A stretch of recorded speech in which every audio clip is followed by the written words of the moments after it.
Imported حکومت کے حوالے سے، اور یہ کہا جا رہا تھا کہ ہم کوئی غلام ہیں اور پوری قوم کو گمراہ کیا گیا، اور گمراہ کرنے کے ساتھ ساتھ پوری قوم کے ساتھ جھوٹ بولا گیا، اور باقاعدہ ایک سازش گھڑی گئی جس کے تحت پاکستان کے بین الاقوامی سطح پہ تعلقات کو متاثر کرنے کی کوشش کی گئی، اور ایک سوچے سمجھے منصوبے کے تحت اپنے سیاسی بیانیے کو فروغ دینے کے لیے ریاست کو داؤ پہ لگایا گیا، اور ریاست کے مفاد پہ اپنے ذاتی مفاد کو ترجیح دی گئی۔ یہ پاکستان کی تاریخ میں بہت کم ہوا ہے کہ کوئی بھی سیاسی لیڈر اپنی ذاتی انا کی تسکین کے لیے قومی مفاد کو داؤ پر لگا دے اور پوری قوم سے جھوٹ بولتے ہوئے ایک ایسا بیانیہ گھڑے جس میں رتی برابر بھی حقیقت نہ ہو۔ میں یہ سمجھتا ہوں کہ جھوٹ کا ہمیشہ انجام برا ہوتا ہے، اور جس طریقے سے بانی چیئرمین پی ٹی آئی نے باقاعدہ جلسے میں ایک سائفر لہرایا اور کہا کہ امریکی سازش ہوئی ہے ان کی حکومت کو گرانے کی، تو میں اس کی پرزور مذمت بھی کرتا ہوں، شدید الفاظ میں اس کی مذمت کرتے ہیں، اور ہم تو پچھلے 2 سال سے یہ کہہ رہے تھے کہ یہ جھوٹ بول رہے ہیں، یہ بے بنیاد الزامات لگا رہے ہیں، اور ان کی سیاست ہے ہی دوہرے معیار کی اور جھوٹ کی سیاست۔ تو انتہائی افسوسناک امر ہے کہ آج جو کانگریس کی کمیٹی کی سماعت رکھی گئی، وہ کانگریس کی کمیٹی کی سماعت پی ٹی آئی نے وہاں پہ لابنگ فرمز ہائر کر کے تو وہاں تک پہنچائی وہ سماعت، اور وہی ڈونلڈ لو جن پہ انہوں نے الزام لگایا تھا کہ انہوں نے ہمارے سفیر اسد مجید صاحب کو بلا کے یہ کہا ہے کہ ہم آپ کی حکومت گرا دیں گے، اسی ڈونلڈ لو نے آج کہا کہ یہ سائفر کی کہانی سراسر جھوٹ تھا، ایسی نہ بات ہوئی، نہ اس کا سوچا جا سکتا ہے، اور پاکستان میں جو بھی حکومت ہوتی ہے اس سے ہمارے اچھے تعلقات ہوتے ہیں۔ تو یہ پوری ایکسرسائز جو پی ٹی آئی نے کی، لابس فرمز ہائر کر کے، درخواستیں دے کے، اور وہاں پہ کانگریس کی کمیٹی کی ہیئرنگ رکھوا کے، یہ اللہ تعالیٰ کے کام ہے، یہ ڈیوائن جسٹس ہے۔ وہ انگریزی میں کہتے ہیں کہ مین پرپوزز اینڈ گاڈ ڈسپوزز۔ آپ نے پوری قوم سے جھوٹ بولا، پاکستان کے بین الاقوامی سطح پہ تعلقات کو متاثر کرنے کی کوشش کی۔ میں ہمیشہ کہتا ہوں کہ پاکستان ہے تو ہم ہیں، سیاست بعد میں ہے، سیاسی جماعتیں بعد میں ہیں۔ آپ نے اپنی سیاست کو چمکانے کے لیے، آپ نے واہ واہ کروانے کے لیے، اپنی انا کی تسکین کے لیے، اپنے سیاسی مفادات کے لیے قومی مفاد کو داؤ پہ لگایا۔ آج پوری دنیا کے سامنے آپ رسوا ہوئے ہیں، آج آپ کی رسوائی پوری دنیا میں ٹی وی چینلز نے دکھائی ہے، پوری دنیا کے لوگوں کو، کہ جس کو آپ نے کہا تھا کہ اس نے ہماری حکومت کا تختہ الٹایا اور ہمیں دھمکی دی، اس نے آپ کو کانگریس کی کمیٹی کے سامنے جھوٹا قرار دے دیا۔ کانگریس کی کمیٹی کے سامنے غلط بیانی نہیں کی جا سکتی، اس پہ 2 سال قید کی سزا ہے۔ وہاں پہ بڑے سخت قوانین ہیں۔ آپ نے دیکھا کہ پی ٹی آئی کے کچھ لوگوں نے آج کانگریس کی کمیٹی کی ہیئرنگ میں واویلا کیا، شور مچایا، تو ان کو کمرے سے باہر نکال دیا گیا۔ یہ منمانی نہیں ہو سکتی، آپ شور نہیں مچا سکتے، آپ ضد بازی نہیں کر سکتے۔ پوری قوم کو بیانیے کے پیچھے لگایا ہم کوئی غلام ہیں، اور کہا کہ جی امپورٹڈ حکومت ہے، امریکی سازش ہے۔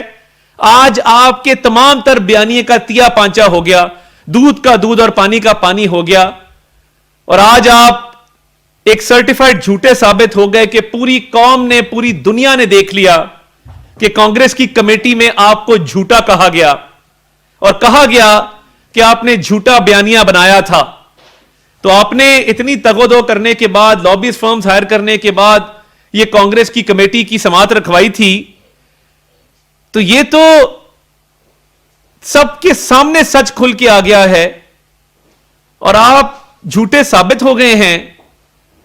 کیا ڈونلڈ لو نے جو کہا ہے اور سراسر جھوٹ کہا سائفر کی پوری سازش کو, پورے بیانیے کو, تو آپ کو نہیں چاہیے تھا کہ آپ قومی مفاد کو قربان کرتے, اپنے ذاتی مفاد کے اوپر, سیاسی مفاد کے اوپر سائفر لہراتے اور جھوٹ بولتے؟ اتنا بڑا جھوٹ, اتنی بڑی گمراہ کن کیمپین, اتنی منافقت کہ آپ نے پاکستان کے بین الاقوامی سطح پہ تعلقات کو نہیں دیکھا. آپ نے یہ نہیں دیکھا کہ آپ یہ کیا کرنے جا رہے ہیں, اور آپ کی جو آڈیو آئی کہ ہم نے اس سے کھیلنا ہے, ہم نے پلے کرنا ہے, وہ بھی پوری قوم نے سنی. اور آج الیکشن کے اوپر جو تحفظات اٹھائے جا رہے ہیں, جو الیکشن کے حوالے سے معاملات ڈسکس ہو رہے ہیں, انہوں نے کہا آج کہ جی الیکشن پہ جو بھی تحفظات ہوں گے, الیکشن کمیشن موجود ہے, وہاں پہ درخواستوں کی سماعت چل رہی ہے. وہ جو ریٹن سٹیٹمنٹ ہے, ڈونلڈ لو نے 5000 انڈیپینڈنٹ آبزرورز کا ذکر کیا کہ 5000 آزاد مبصرین الیکشن کی مانیٹرنگ کر رہے تھے, فیلڈ میں موجود تھے. آج خواتین کے حقوق کے حوالے سے بات ہوئی تو انہوں نے کہا کہ پاکستان میں بہت ساری جگہوں پہ خواتین کو امریکی خواتین سے زیادہ حقوق حاصل ہیں, وہ زیادہ با اختیار ہیں, امپاورڈ ہیں. اور آپ نے یہاں پہ جو درخواستیں جمع کرائیں, امریکہ میں کروائیں, بین الاقوامی این جی اوز کو دیں, اور پاکستان کو بدنام کرنے کی کوشش کی. آپ نے پاکستان کے خلاف سازش کی جو آج ناکام ہوئی ہے. اتنا جھوٹ کہ آپ نے نوجوان نسل کے ذہنوں کو زہر آلود کیا. آپ نے اتنی گمراہ کن کیمپینز چلائیں, اور آپ نے جب سائفر لہرایا تو اس کے بعد کہا وہ سائفر تھا ہی نہیں, امپورٹڈ حکومت کہتے رہے. تو میں سمجھتا ہوں کہ جھوٹ ہمیشہ بے نقاب ہو کے رہتا ہے. بانی پی ٹی آئی چیئرمین کا گھنونا اور مکرو چہرہ آج پوری دنیا نے دیکھ لیا کہ پوری دنیا کے سامنے ان کو جھوٹا کہا گیا, کانگریس کی کمیٹی میں جھوٹا کہا گیا, پوری دنیا میں لائیو ٹیلی کاسٹ ہوا. تو آپ کے پاس رہ کیا گیا ہے, آپ کے پلے کیا رہ گیا اس کانگریس کی ہیئرنگ کے بعد؟ تو آپ تو گئے تھے کہ آپ پاکستان کو خدا نہ خواستہ وہاں بدنام کریں گے, آپ وہاں پہ کہیں گے کہ جی پاکستان میں بہت برا ہو رہا ہے. تو آج تو یہ اللہ تعالیٰ کا نظام ہے کہ آپ کی اپنی رکھوائی ہوئی ہیئرنگ میں آپ جھوٹے اور منافق ثابت ہو گئے ہیں. اور یہ قومی مفاد ہے, اور قومی مفاد کی خاطر, پاکستان کی خاطر ہم کھڑے ہیں, ہماری حکومت کھڑی ہے, اور ہم انشاءاللہ تعالی قومی سلامتی کے لیے, قومی مفاد کے لیے ہر ممکن کوشش کریں گے. اور ان کے جھوٹ بے نقاب ہوتے رہیں گے. آپ دیکھیں گے کہ جو جو جھوٹ انہوں نے قوم سے بولے ہیں وہ ان کے سامنے آئے ہیں, اور ہمیشہ آئے ہیں. عمران نیازی نے جہاں بھی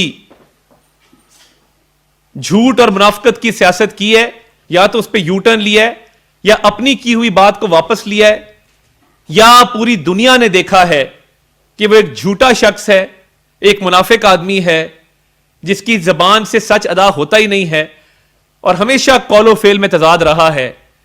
تو آج میں سمجھتا ہوں کہ ہم سرخرو ہوئے ہیں. جو بات ہم پچھلے 2 سال, 2.25 سال سے کر رہے تھے وہ سچ ثابت ہوئی ہے, اور اس کی گواہی پوری قوم نے, پوری دنیا نے دیکھی ہے. یہ بتائیں کہ سرٹیفائڈ جو ہو گیا, ثابت ہو گیا, سازش ہو گئی, تو آپ اسٹیٹ مدعی بنے گی, کوئی مقدمہ ان کے خلاف مزید کارروائی کے لیے کوئی آپ کا ارادہ ہے؟ دیکھیں, میں یہ سمجھتا ہوں کہ سائفر کا کیس یہی کیس تھا کہ آپ نے جھوٹ بولا, آپ نے غلط بیانی سے کام لیا, اور وہ سائفر کا کیس اپنی جگہ چل رہا ہے. اس کی آج کل آپ نے دیکھا ہے کہ اس کی سماعت چل رہی ہے ہائی کورٹ کے اندر بھی, اس کی بیل بھی چل رہی ہے, اپیل اسٹیج پہ بھی وہ چل رہا ہے. سائفر کا کیس یہی کیس تھا کہ آپ نے پاکستان کے دشمنوں کو فائدہ پہنچایا, اور پاکستان کی ریاست کا آپ نے نقصان کیا, تو اس کے مطابق آپ کو سزا دی گئی ہے. تو ہم تو یہی بات کر رہے تھے. اور دیکھیں, یہ خود جب گئے ہیں کانگریس کی کمیٹی کے پاس تو یہ کسی امید پہ گئے ہوں گے. انہوں نے سوچا ہوگا کہ وہاں سے کوئی ایسا بیان آئے گا جس کے تحت ہمیں کوئی مدد ملے گی. مگر یہ جب نیت انسان کی خراب ہو تو پھر یہ انجام ہوا کرتا ہے. صاحب, ایک مفرور شخص یہاں سے گیا بیمار ہو کے, سانس نہیں اس کو آ رہا تھا, اور وہ وہاں آئی ایم ایف کے سامنے مظاہرے کروا رہا ہے, مانیٹرنگ کر رہا ہے, تو ان کے خلاف بھی اس پہ کوئی؟ دیکھیں, ایسی نان اینٹیز جو حکومت میں یہاں پہ وزیروں مشیروں کے عہدوں پر تعینات رہے اور حکومت جاتے ہی پاکستان چھوڑ کے چلے گئے، ان پہ کیا بات کرنی؟ یہ وہ لوگ ہیں جو باہر کے شہری تھے، باہر سے آئے تھے، حکومت کرنے آئے تھے اور حکومت کر کے واپس اپنے اپنے ملک چلے گئے ہیں. یہ نان اینٹیز کا ایجنڈا ہمیشہ سے پاکستان کے خلاف تھا، پاکستان کے مفاد کے خلاف تھا، پاکستان کی ریاست کے خلاف تھا. تو میں سمجھتا ہوں کہ یہ میٹر نہیں کرتے. اور جن لوگوں کو اکٹھا کیا ہوا تھا انہوں نے وہاں پہ IMF کی بلڈنگ کے باہر، اربوں پتی لوگ ہیں، اشرافیہ سے تعلق ہے، اور IMF کو کہہ رہے کہ ہمارے لیڈر کو ریلیز کرو ورنہ پاکستان کی امداد نہ کرنا. یعنی ایک ریڑی بان، ایک بھٹا مزدور، ایک نوکری پیشہ شخص جو ہولی سولی اپنی کمائی پہ ڈیپینڈنٹ ہے، جس نے دیکھنا ہے کہ روپیہ کل کو مستحکم ہوگا، معیشت کو استحکام ملے گا تو وہ روزی روٹی کمائے گا، اپنے بچوں کی تعلیم پہ توجہ دے گا، صحت پہ توجہ دے گا. آپ اس کی امداد روکنا چاہتے ہیں $5,000 کے بیگ پکڑ کے، $10,000 کی جوتیاں پہن کے IMF کی بلڈنگ کے باہر. یہ IMF کا کام نہیں جو آپ وہاں پہ انہیں کہہ رہے ہیں کہ ہمارا لیڈر ریلیز کرو.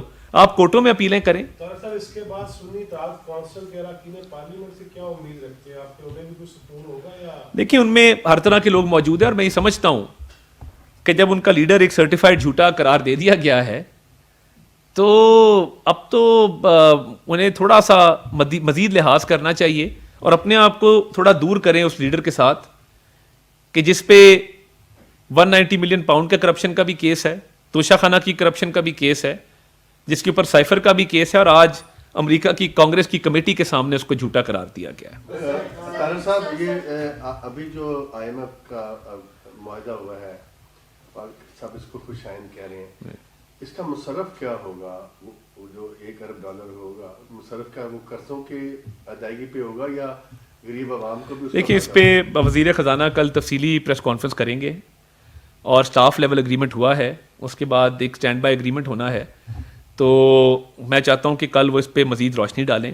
دیکھیں اس سے جب آپ کا یہ اگریمنٹ ہو جاتا ہے، ایک غیر یقینی صورتحال ختم ہوتی ہے، آپ کا روپیہ مستحکم ہوتا ہے، آپ کی معیشت میں ایک ویسے استحکام آتا ہے، سرمایہ کاروں کے اعتماد میں اضافہ ہوتا ہے، اسٹاک مارکیٹ جو ہے اس میں تیزی آتی ہے. تو یہ ساری چیزیں جو مثبت انڈیکیٹرز ہیں، اس پہ کل وزیر خزانہ روشنی ڈالیں گے. جی وہ کہہ رہے ہیں کہ خواتین پاکستان میں زیادہ امپاورڈ ہیں، ایک ہی خاتون ہے، بات نہیں کرنے دے رہے.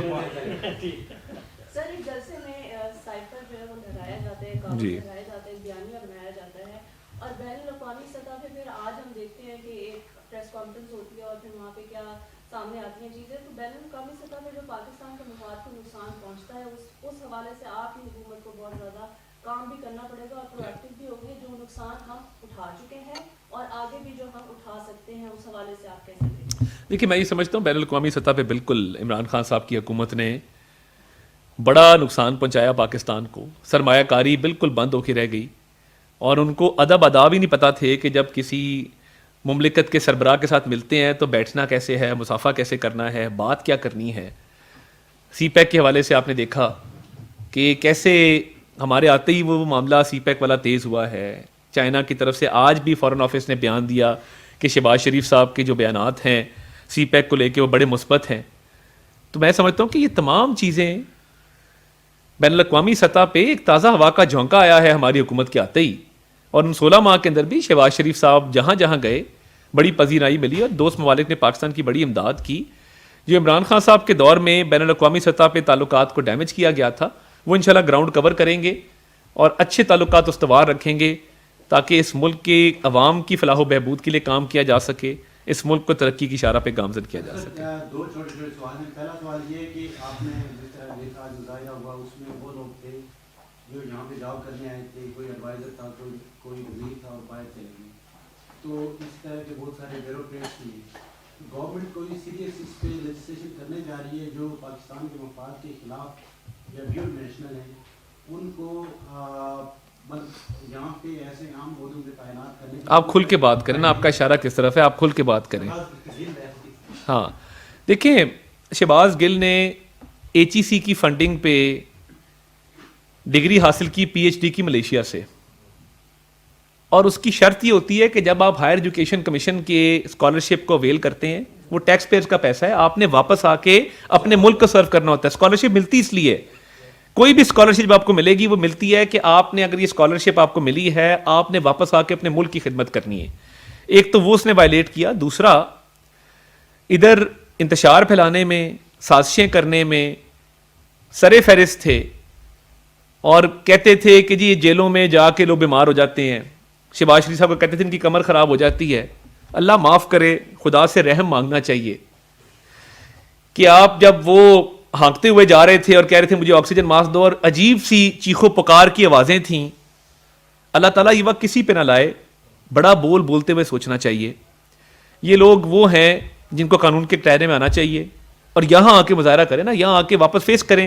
جب اقتدار تھا تب تو یہاں پہ اقتدار کے ایوانوں میں بدمست ہو کے پھرتے تھے اور لوگوں کو گالم گلوچ تڑیاں لگاتے تھے. تو آج کیوں آئی ایم ایف کے باہر جا کے کھڑے ہو گئے؟ آئے نا پاکستان میں آ کے فیس کریں, ان کا لیڈر جیل میں اس کا ساتھ دیں. تو یہ وہ لوگ ہیں جن کے خلاف مقدمات قائم ہیں اور ان کو چاہیے کہ پاکستان آ کے جو ہے وہ قانون کا سامنا کریں. دیکھیے ڈوئل نیشنل پہ آلریڈی لیجسلیشن موجود ہے. کچھ عہدے ہیں جو رکھ سکتے ہیں, کچھ عہدے وہ نہیں رکھ سکتے. تو یہ بڑی کلیئر سی بات ہے, اس میں کوئی ابہام نہیں ہے کسی قسم کا. صاحب ایک اس پہ آتے ہیں, پرائم منسٹر صاحب نے جو بیرونی دوروں پہ پابندی لگائی ہے, چند لوگ جائیں گے بڑی اہم اور ضروری ہوں گے, آسٹریلٹی مہم کے اوپر اور ساتھی اور بچہ, اس پہ تھوڑا سا.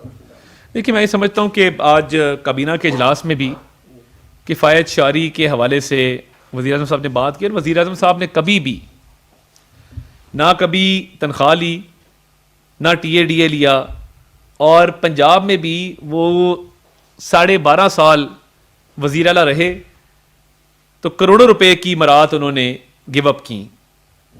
16 ماہ کی حکومت میں وزیر اعظم رہے, ایک دن تنخواہ نہیں لی, مراد نہیں لی.